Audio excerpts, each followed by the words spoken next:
Good morning. Sometimes I have conversations with people about what a great candidate Kamala Harris is. She's smart, she's educated, she's funny, she's tough when she needs to be, compassionate at times.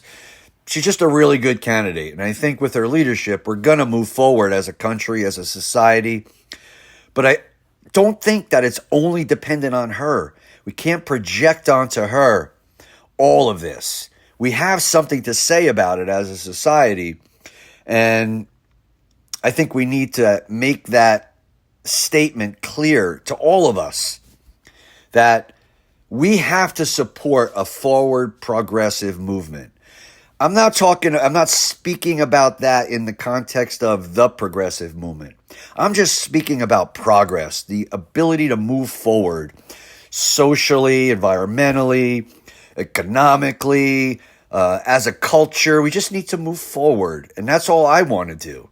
I don't see that as possible with Donald Trump. So regardless of all the craziness, regardless of all the insanity, the danger, the threat, on top of that there's no forward conversation happening there. It's all about going backwards and taking away things, not adding. So to me, although I'm super hopeful and cautious and optimistic, it's a very cautious optimism because I'm not so sure everybody feels that way.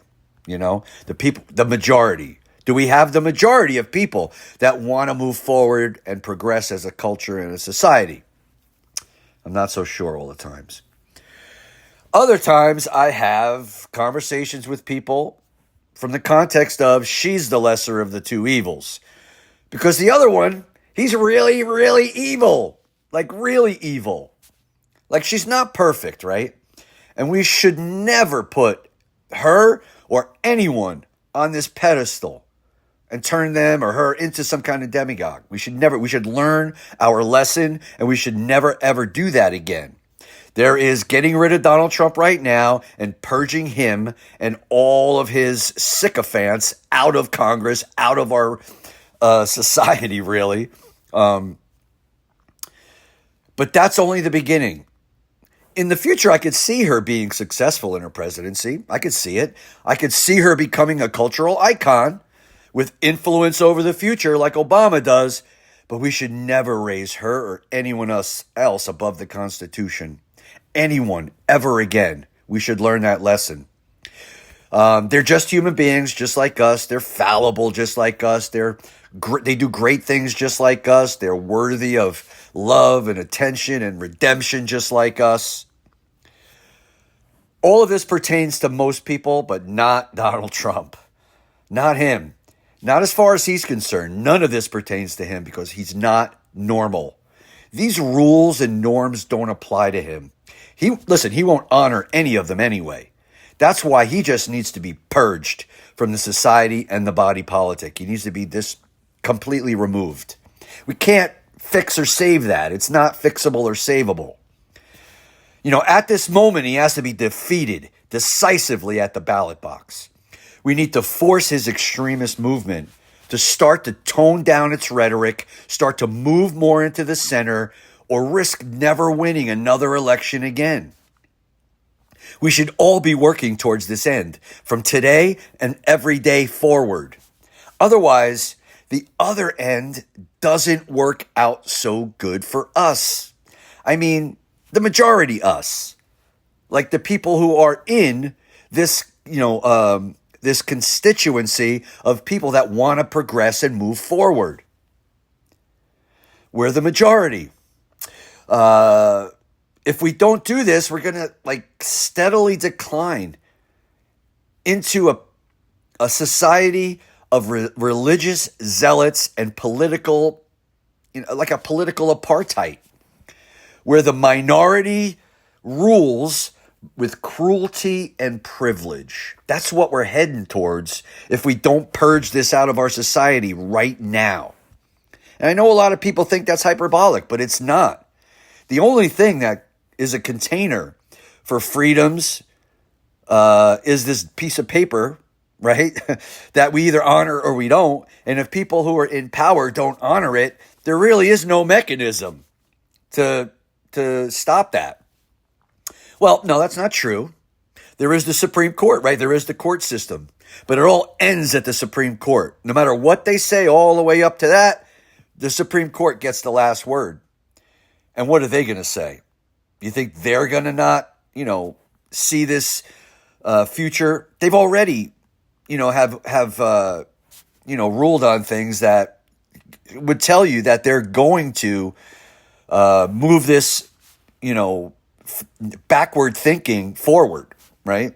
This religious, political, right-wing, apartheid, power, control, domination, conversation forward. It gives them, all the say and power in our society, and there's nothing to stop them. This is a society that's based on cruelty. It's based on power. It's based on privilege and influence. Whew, that's not the kind of society I want to live in. This is a society where women have literally little or no personal rights.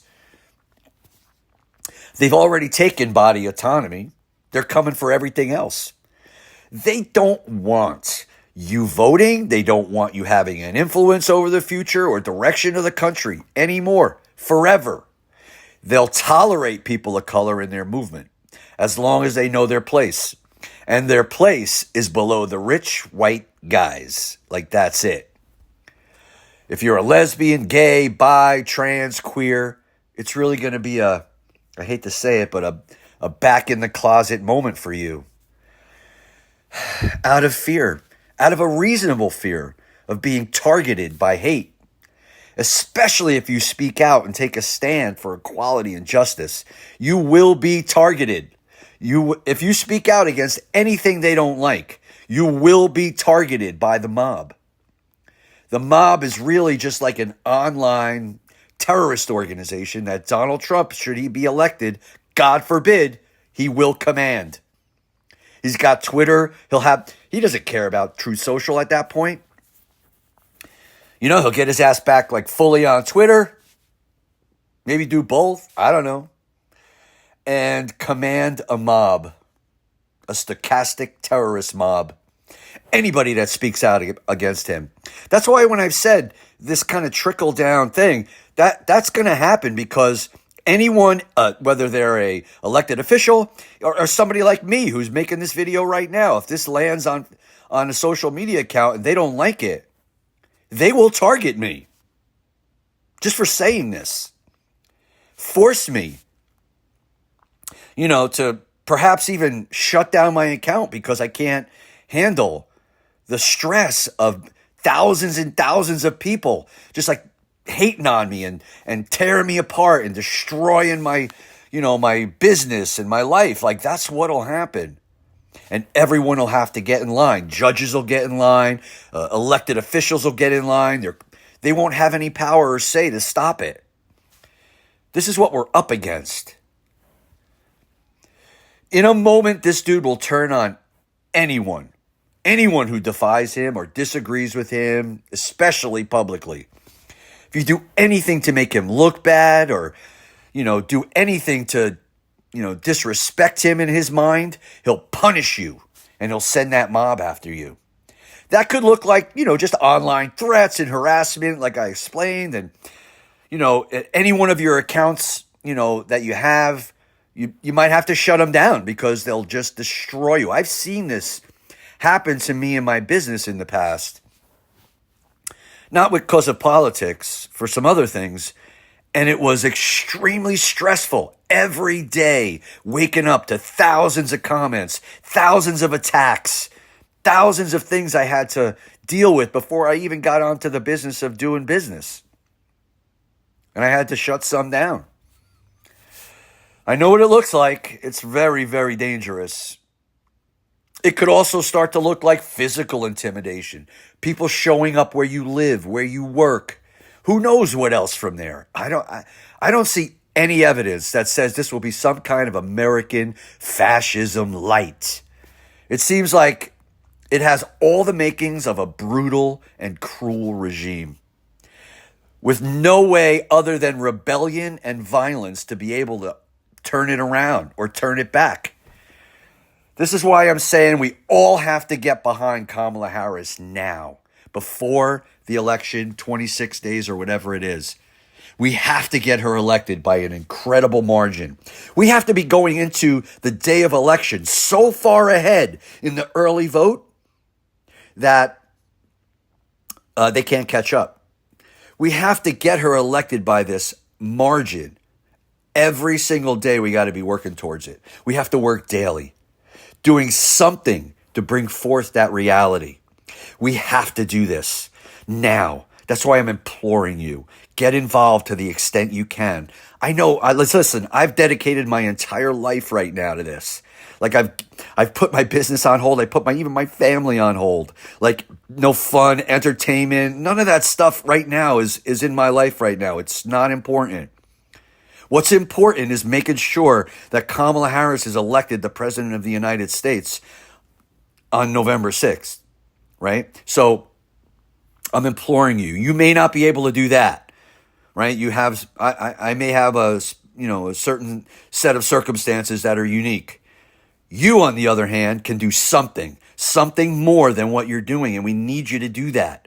We can't go into this election with hindsight looking back. I don't want to be right. I spoke to somebody yesterday, and all I kept thinking, having this conversation, because they were trying to live in the middle, that it'll be okay.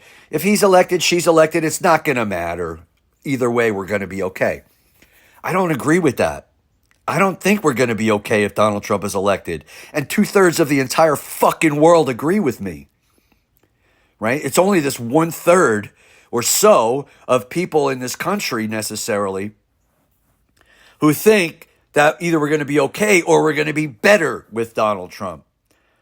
I don't want to be right. I don't want to look back and go, see, I told you, man. I told you he was going to do this.